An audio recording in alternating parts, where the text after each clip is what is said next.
hearts. I'm sharing this video from inspiration with you, which are the best moments. And I can feel my heart quite active in my chest, which means that what I'm about to share is at least very dear to my heart. And I feel also for the collective at this moment, due to the whole discussion around racism and everything related to that. So I will try to weave a comprehensive story, pointing out some key elements that, to my perspective, play an important role in how we consciously create our reality and how we can support to positively transform current situations or reality as we perceive it. And use this to create the things that we really want to see and long to experience in our world. And also the importance of language and sound in this regards. So the first thing I would like to celebrate is that today it's been exactly a year ago that during a new moon at the end of the holy month of Ramadan, which is the holy month of fasting in Islam, we organized and celebrated the first ecstatic dance event in Cairo, in Egypt. And the very, very first event in Egypt we created at a new moon on the 5th of April that same year, so 2019. And why I'm calling in Egypt is because Egypt, and especially ancient Egypt, is also known as Kemet. And Kemet means and translates as the Black Nation. So here we come to the topic of black. And also because in ancient Kemet, as I will refer to it from now on, people were very conscious of how to create their reality working with sound and sound frequencies. I'll get back to that later. But first, I would love to ask this question. What meaning do we give to the word black? What meaning do we give to it? What construct of reality is attached to this word?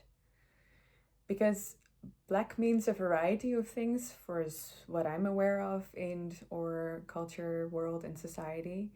And it is also shown in the symbol of yin and yang that I suppose most of you are familiar with. So we have white representing the yang and also the masculine and the electric, and then yin represented by black and the feminine force or the magnetic force in our universe. And also how the two are intrinsically connected with each other. One can't exist without the other, etc. Then also black, this word, and what does it mean to us? Does it mean black just as in a color? Is it black as in blackmailing? Is it black as in the unconscious parts that we cannot yet perceive? Is it black referring to the inner world? Is it black referring to magnetic? Is it black, as in good or bad, white or black or something? Is it black as in the dark well that we were born in and live inside, as Rumi refers to in his poems? He's a Sufi poet. This is a question that, just is interesting to investigate, especially if we become aware of the construct of language and how it constructs our reality. So, to give an example of that, there is an ancient tribe in Namibia called the Himba people.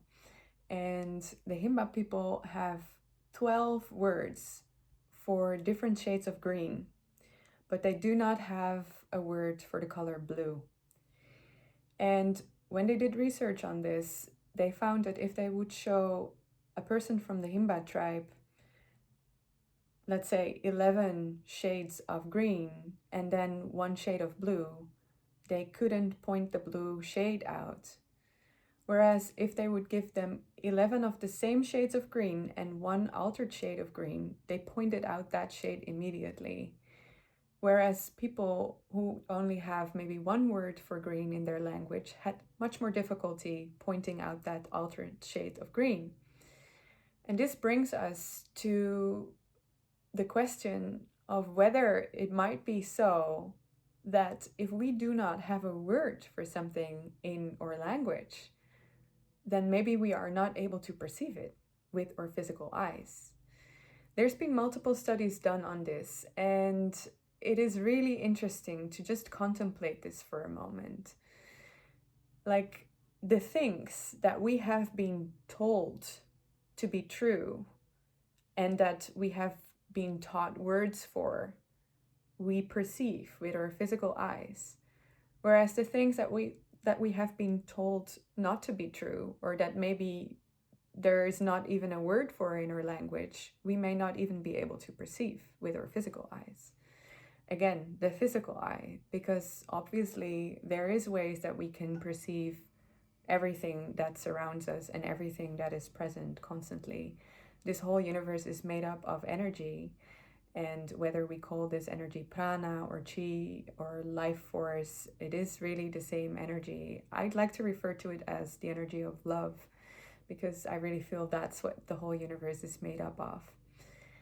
And one of the ways to manifest this energy into physical form is by uttering it into sound. And this is something that I also touch on in workshops that I teach about vocal expression and conscious manifestation. It is about uttering what is alive in us and bringing that out through the mouth, through our sound. And in that sense, we are already manifesting by just giving sound to the things that we feel. Hence, coming back to this in terms of Kemet and how the ancient Egyptians used to work with sound. They were very aware of how specific seed sounds, and these are like, I think best described as like core universal sounds that we can use as, let's say, building blocks to create our reality or physical reality. And you see this in a lot of yogic traditions too, that, for example, in Kundalini yoga, with a lot of the mantras that are being chanted, they use these specific seed sounds referring to core energies coming from source, the divine, whatever name you wish to give to it, and then to utter that into sound, and hence to enhance its manifestation and its creation into our physical reality here as we perceive it.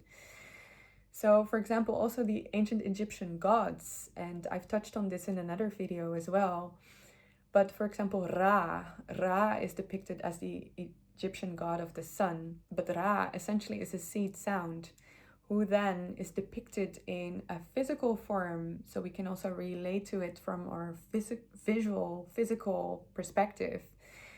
And the sound Ra is associated with the qualities of the sun, and hence Ra is depicted as the sun god. But essentially we are talking about frequencies when we're talking about these so-called deities. So we're talking about the earth tone frequencies, the original frequencies of the universe that we can use consciously to construct our reality in a way of integrity. And this is where I'd love to touch on the art and practice of nonviolent communication. It's something that I've studied a couple of years ago and still hold very dear to my heart. And the man who designed this practice, called Marshall Rosenberg, used to be a psychiatrist living and raised in Detroit, who experienced a lot of violence in his upbringing, in his surroundings, but especially also in the way people would speak to each other. So, like, hey, idiot, and if you would want to make a need clear. And this is where we come to coming into our truth and into our integrity, and how important that is for really sounding our truth and hence manifesting this into our reality.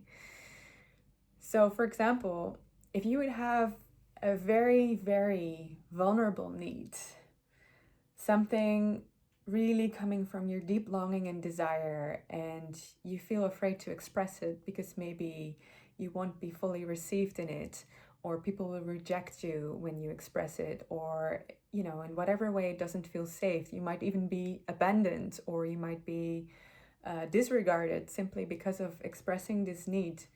And because of that fear, we may be tempted to either not express the needs or compromise ourselves in ways that aren't fully in alignment with our deeper integrity.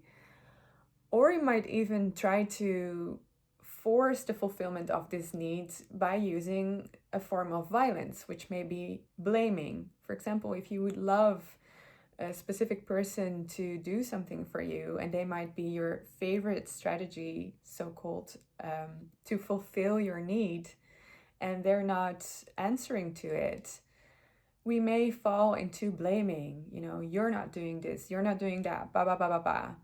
Whereas actually the underlying truth is that we feel vulnerable. We have this need that really wants to be fulfilled and really wants to be heard and seen. And usually, to my experience, a big part of the so-called need is already fulfilled by just really listening to what the other person really wants to express.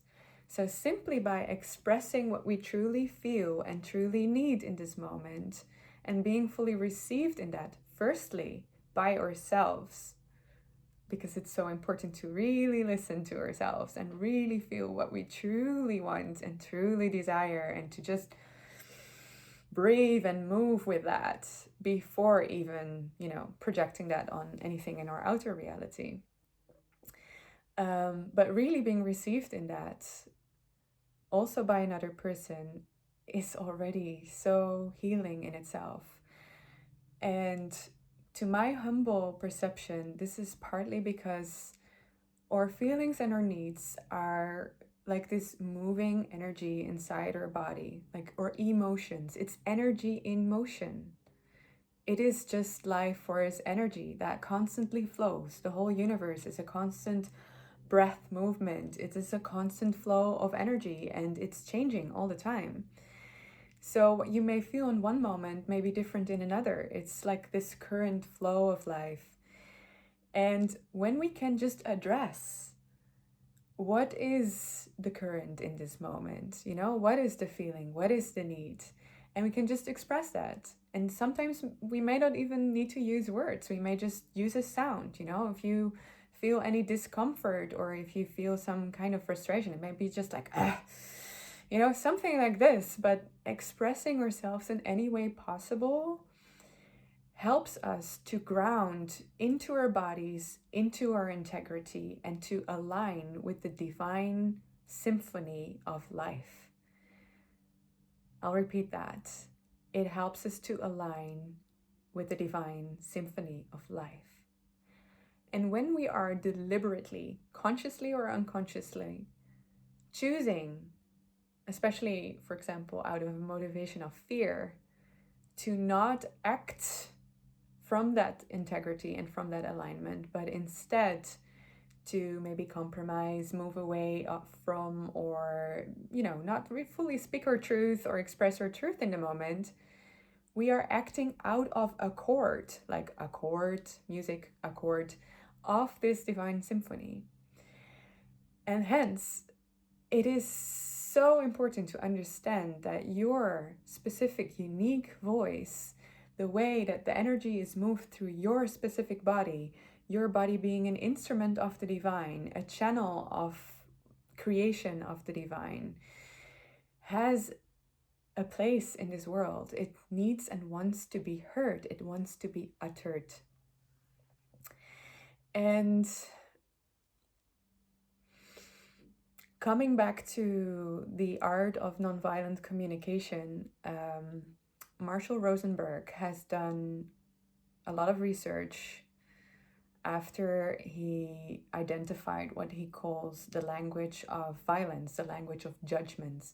This is where we judge another person's feelings instead of actually listening to them. And this is the same with ourselves. When we judge our own feelings and needs instead of truly listening to what is alive. You know, what should we be doing, or what should we be, or what should that other person be doing, or oh, you know, they're doing this and that, they must be feeling this and that way, instead of actually really tuning and attuning with the energy and the energy flow that is either moving through the other person or through yourself. And this is also part of the process of attunement and alignment of the divine symphony of creation. So he did research to tribes all around the world and communities where people were able to live in a state of peace. And he researched their style of communication. And I loved what he brought forward into the world. It is a very comprehensive system of, you know, how can we identify our needs and our feelings, because most of the times we are not even aware of it. We might not have even been taught words for addressing our true feelings and needs. This is also mentioned and referred to as emotional granularity. It is like, how big is our palette of colors in how to address the different shades of specific needs and feelings that we experience, like the full range of the energy that is moving through us.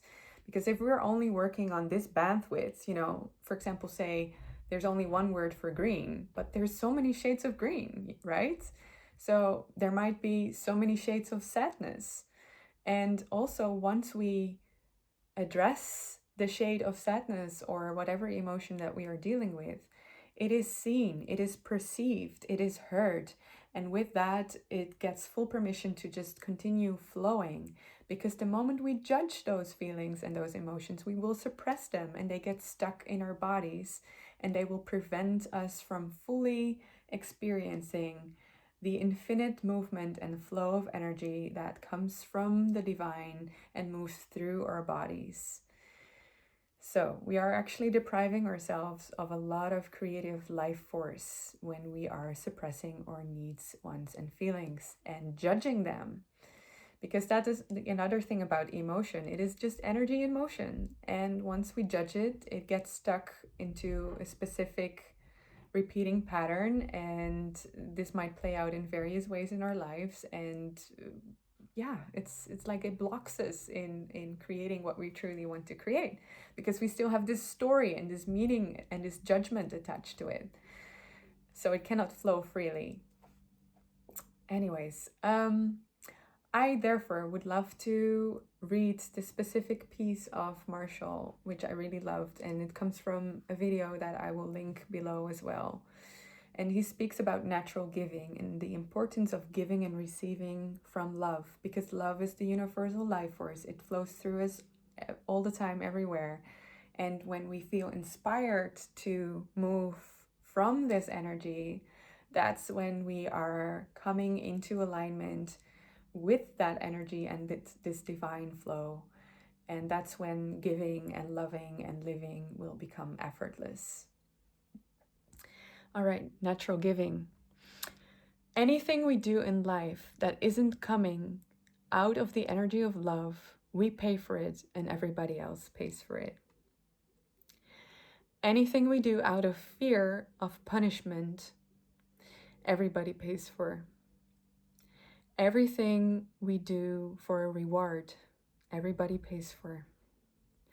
Everything we do to make people like us, everybody pays for. Everything we do out of guilt, shame, duty, obligation, everybody pays for. Now, this is not what we were designed for. We were designed to enjoy giving and to give and to receive from the heart. Yes, contemplating on that for a moment. how many times have we maybe not acted out of accord of the divine flow of love because we told ourselves we should be doing something, that if we wouldn't do something we would be abandoned or rejected, etc., etc. And this is also how we are violating our own divine nature. So we are creating violence and we are recreating scenarios of fear because we are acting out of fear.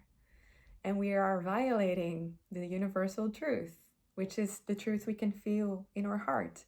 We can feel this. Our heart doesn't lie to us. So for me, the invitation would really be, especially also now in this important time of transformation, to check in with ourselves. What is it that we truly long and desire to see more of and create more of in this world? What does paradise really mean to us?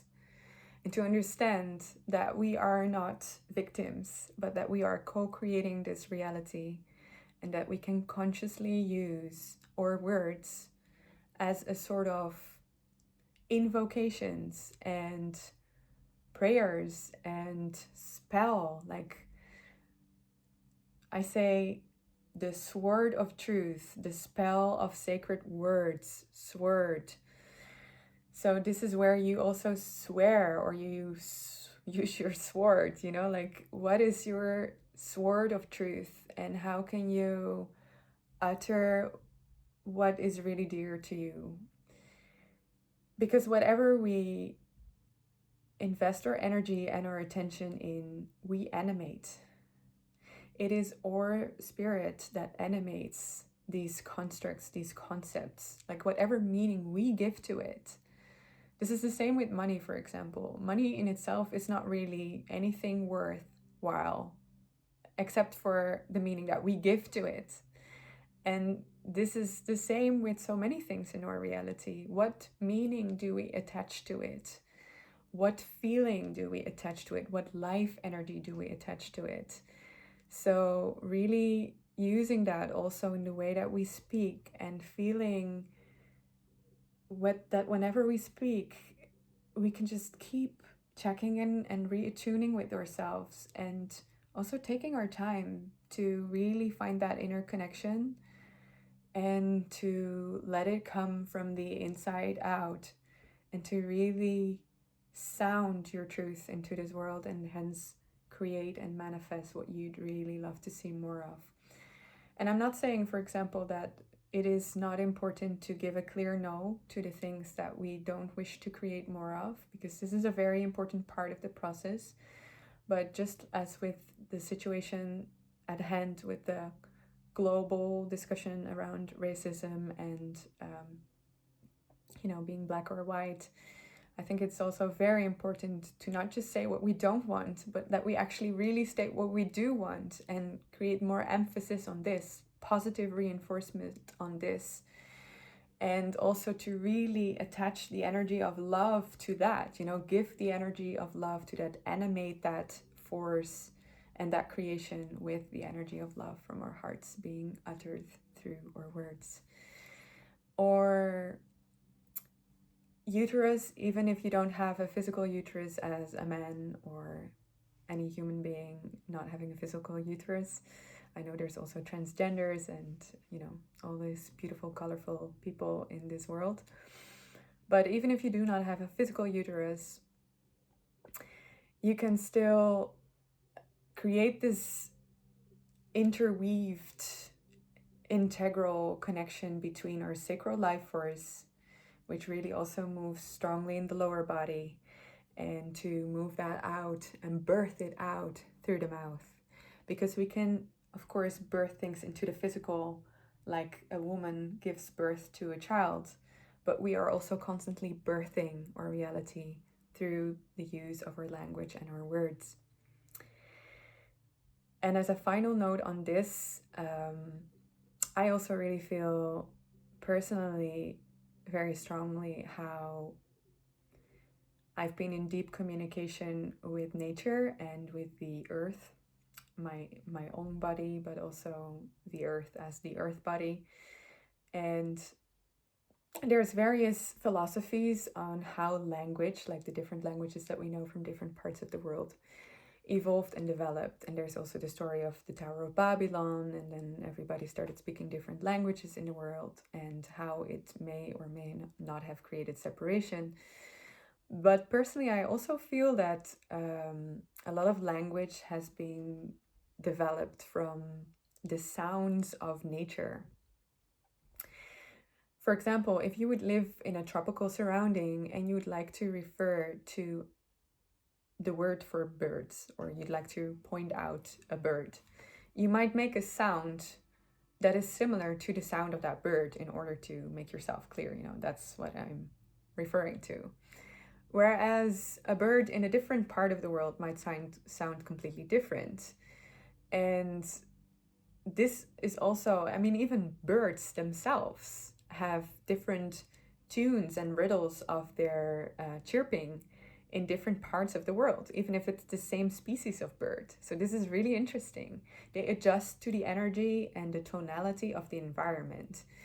And I do believe that we, as divine instruments, can really connect to the earth, and that the vibrations of specific parts of the earth and nature can move through us, and therefore probably also played a big role in how certain languages were developed. Hence, I feel the importance of the bigger range and the bigger tonality of all the different types of languages that we have in this world.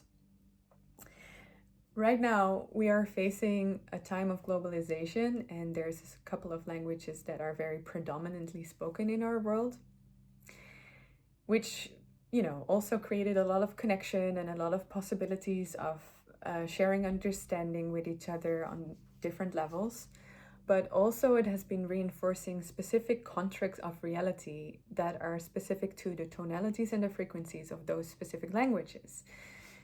And personally, I've been experiencing already for a couple of years that during my intuitive singing, which is something that I do as well, sometimes languages would come through that I did not have any mental comprehension of. And in a couple of cases, I was even able to identify them. And for example, ancient Polynesian languages like Hawaiian have been coming through, some languages from Africa, India, some languages undefined. But I still really feel that if we connect to nature and we allow ourselves to become instruments of integrity and start sounding ourselves as the instrument that we truly were designed for in this divine symphony of life, we can create paradise together. So this is my final note for this sharing today. I'm sure more will follow, because this is a topic that I'm very passionate about, anything to do with nature, sound, embodiment, and how to create a more beautiful reality. And just keep sounding your truth. Keep singing your soul song. Thank you.